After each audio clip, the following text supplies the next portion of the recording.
While the problem of concussion in football has been widely acknowledged, new studies have come out showing that all repetitive head trauma, even seemingly mild contact, causes damage to the brain, and the routine blows to the head that players take play after play on the line of scrimmage can add up to serious health problems later in life. The response to these findings in football has been to limit the amount of head trauma the players take by restricting live contact in practices.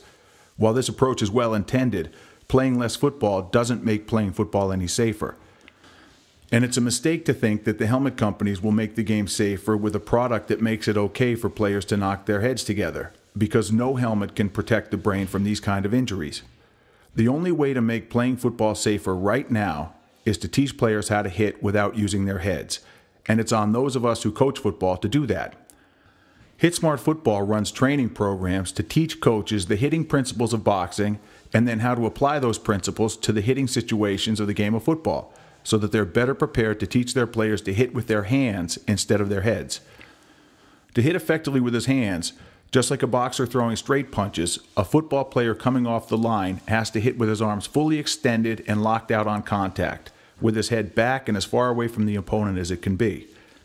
As anyone who's ever done a push-up knows, the arms locked position is the position of maximum leverage, and this strength is what keeps the player's head safely removed from the collision event.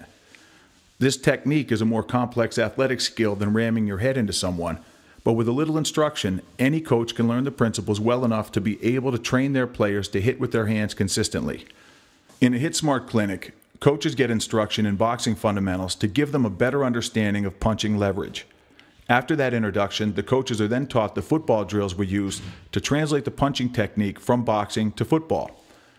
In a follow-up session with their team, coaches get the opportunity to teach players the fundamentals of how to hit with their hands, and then put them through a circuit of the football drills they've learned to develop and reinforce the technique. With their new knowledge, the coaches are better prepared to teach their players how to hit in ways that don't involve using their heads. They can teach the principles of punching, and they know a number of football drills they can run on the practice field to continue to develop their players' ability to hit with their hands instead of their heads. With an understanding of how to punch and how punching translates to football, coaches will develop their own drills and find new applications for the technique that fit their own programs.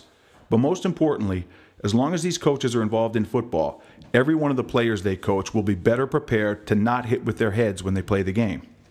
As for the players, in just one session, young players go from basically knowing only how to hit with their heads to possessing an understanding of how to hit with their arms fully extended on contact. And now they possess an alternative to the automatic head trauma that people associate with contact in the game of football. These young players aren't experts, but now they have the beginnings of a technique that, as they practice and develop, will save them hundreds, if not thousands, of repetitive blows to the head throughout their football career. The football season's just a few months away.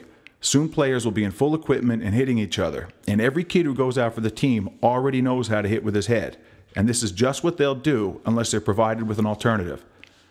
All the leading health experts agree the #1 defense against brain injury in football is prevention.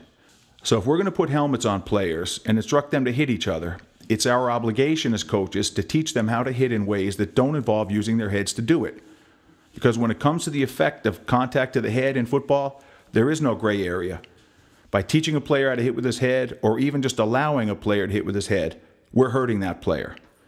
To make football less dangerous to a player's brains, it's up to those of us who coach the game to change it. Schedule a Hitsmart Clinic for your program and change the game this summer. Your players, your community, and your sport will be better for it.